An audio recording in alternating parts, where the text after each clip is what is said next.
புரியல. அகில இந்திய தலைவர் மல்லிகார்ஜுன் கார்கே நிறைய மாநிலங்களுக்கு சென்று அங்கு வந்து ஆலோசனை கூட்டத்தை மேற்கொண்டிருக்காரு. ஏற்கனவே தமிழகம் வருவதா 13ஆம் கடந்த மாதம் வருவதா சொல்லியிருந்தாங்க.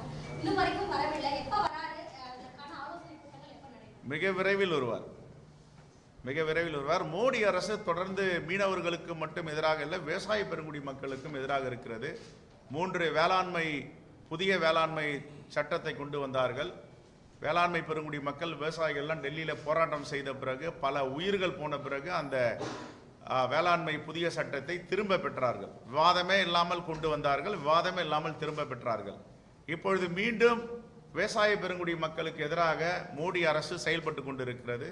இதை கண்டித்து அந்த போராட்டங்கள் அங்கே நடந்து கொண்டிருக்கின்றன. நாங்களும் அங்கே டெல்லியில் போராட்டம் நடத்துகின்ற விவசாயிகளுக்கு ஆதரவு கொடுத்து அதில் கலந்து கொண்டிருக்கிறோம்.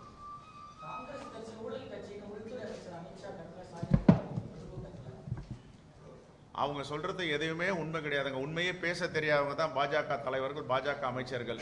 என்னென்ன வாக்குறுதி கொடுத்தாங்க? என்ன வாக்குறுதி கொடுத்தாங்க? நாங்கள் வந்தால் பெட்ரோல் விலையை பாதியாக குறை பண்ணாங்க, டீசல் விலையை பாதியாக குறை பண்ணாங்க, இந்தியாவுடைய பண மதிப்பை அமெரிக்கா டாலருக்கு நிகராக கொண்டு செல்வோன்னு சொன்னாங்க, 2 கோடி பேருக்கு வேலை வாய்ப்பு கொடுப்போம்னாங்க. எதையாவது உண்மை இருக்கா? சிறு குறு தொழிலாம் நாங்கள் வந்தால் மிகப்பெரிய உச்சத்தை தொடோம்னாங்க. இன்னைக்கு சிறு குறு தொழிலாம் அழிச்சிட்டாங்க. அவங்க சொன்னதை எதை செய்கிறாங்க? கருப்பு பணம்லாம் இப்போ சொல்கிறாங்க ஊழல் கட்சின்னு. கருப்பு பணத்தெல்லாம் சுவிஸ் வங்கியில் இருக்குது. நான் வந்தால் எல்லாத்தையும் எடுத்துகிட்டு வந்து 17 லட்ச ரூபாய் ஒரு வாக்காளர் கொடுப்பேன். நாங்கள் கொடுத்தாங்களா? எங்கே இருக்குது அந்த கருப்பு பணம்? அதே மாதிரி தான் ஊழல் கட்சின்னு பார்த்தா பாஜக தான். 2.5 கோடிக்கு 1 கிலோமீட்டர் போடுற சாலையை 250 கோடிக்கு போட்ட ஒரு மிகப்பெரிய ஊழல் கட்சி பாஜக. தேர்தல் பத்திரம் ஒரு நவீன ஊழல், உலகத்திலே எங்குமே இல்லாத ஊழல். ஊழல்வாதிகள்லாம் கேள்விப்பட்டிருக்கோம், விமானத்தை ஏறி ஓடுனவங்களாம் கேள்விப்பட்டிருக்கோம் நாட்டை விட்டு. அதை விட மோசமான ஊழலை பாஜக செய்து கொண்டிருக்கிறது. தேர்தல் பத்திரம் இப்ப பாகிஸ்தான்ல தான் வந்து உச்சநீதிமன்றம் தலையிட்டு, அங்க சர்வதிகார நாடு, சர்வதிகாரம் நடக்கிறது. உச்சநீதிமன்றம் தலையிட்டு தீர்ப்பு கொடுத்து அதை மாத்தோம். இப்ப இந்தியாலையும் அதே மாதிரி உச்சநீதிமன்றம் தலையிடுது எல்லாத்துக்குமே. தேர்தல் பத்திரம், சண்டிகார் மேயர் தேர்தல். டெல்லி போறீங்க, இந்த தொகுதி தொடர்பாக நீங்க ஆலோசனை நடத்த போறீங்க. இந்த கூட்டணியில வந்து நீங்க ஏற்கனவே முதற்கட்ட பேச்சுவார்த்தை நடக்கும் போது கூடுதலா 1-2 சீட்டு வேணும்னு கேட்டிருந்தீங்க. காங்கிரஸுக்கு வந்து திமுக கூட்டணியில் சில கூடுதல் இடம் கிடைக்குமா, இல்ல பழைய இடம் எண்ணிக்கை கிடைக்குமா? நீங்க உங்களுடைய எப்படி வலியுறுத்த?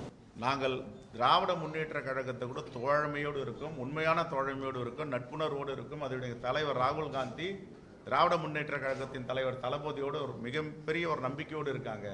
ஆகையால் எவ்வளவு தொகுதியை பெற வேண்டும், கேட்க வேண்டும் என்று எங்களுக்கு உரிமை இருக்கிறது. அவர்களும் மனம் வந்து கொடுப்பதற்கு மனம் இருக்கிறது. எதுக்கு குறைக்கணும்? இல்ல உங்க ஆசையா அதை குறைக்கணும்னு? உங்க ஆசையா? தலையாட்டுறாங்க ஆசை என்ன? எங்க அகில இந்திய தலைமை முடிவு பண்ணும். இன்னைக்கு அந்த ஆலோசனை கூட்டத்தை கூப்பிட்டு கண்டிப்பா பெருந்தன்மையோடு திராவிட முன்னேற்ற கழகம் காங்கிரஸை நடத்தும். அது எந்த மாற்று கருத்தும் கிடையாது. போன தேர்தல் என்பது வேறு. இந்த தேர்தலில் மிகப்பெரிய எழுச்சி பெற்றிருக்கு காங்கிரஸ் பேரியக்கம்.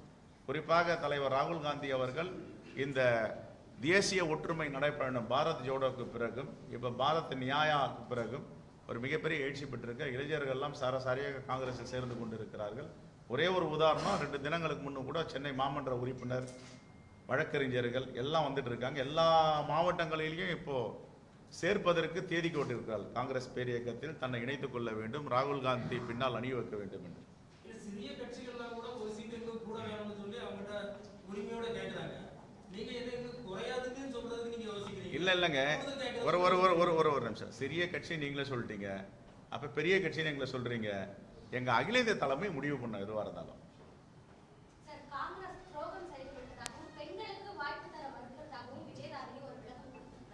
அந்த அம்மையாருக்கு 3 முறை சட்டமன்ற உறுப்பினர் இந்த கட்சி தான் கொடுத்தது. கொறடா என்ற பதவி இந்த கட்சி தான் கொடுத்தது. காங்கிரசுடைய மகிழா காங்கிரஸ் தலைவராக இந்த கட்சி தான் கொடுத்தது. எப்பவும் அகில இந்திய மகிழா காங்கிரஸ் தலைவருடைய பொறுப்பாளராக இருக்காங்க. என்ன கொடுக்கல அவங்களுக்கு? எல்லாமே கொடுத்தாங்க. அது என்ன காரணம்னு போக போக தெரியும் எதற்காக செஞ்சாங்க அப்படின்னு.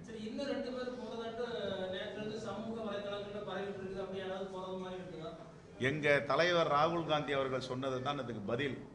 தைரியம் உள்ளவர்கள், இந்த தேசத்தை பாதுகாக்க வேண்டும் என்பவர்கள் இங்கு இருப்பார்கள். பயத்தில் உள்ளவர்கள், RSS மாதிரி பயத்தில் உள்ளவர்கள் வெளியேறுவார்கள்.